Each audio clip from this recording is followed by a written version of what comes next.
ဂျပန်မှာ ID professional လုပ်နေလဲ fire မရောက်သေးတဲ့အကြောင်းကိုကျွန်တော်ဒီနေ့မှန်တိုင်းပြောပြမယ်ကျွန်တော် fire ဖြစ်ပြီးသားမဟုတ်ပါဘူး salary လိုက်ကနေ financial freedom ကိုသွားဖို့ကိုယ်တိုင်စမ်းသပ်နေစေပါ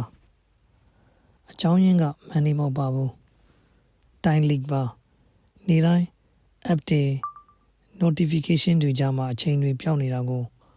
ကိုယ်တိုင်မမြင်မိခဲ့ဘူးအခုတော့ touch ကို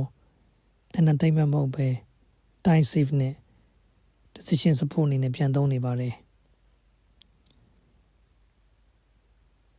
result ကိုမပြဘူး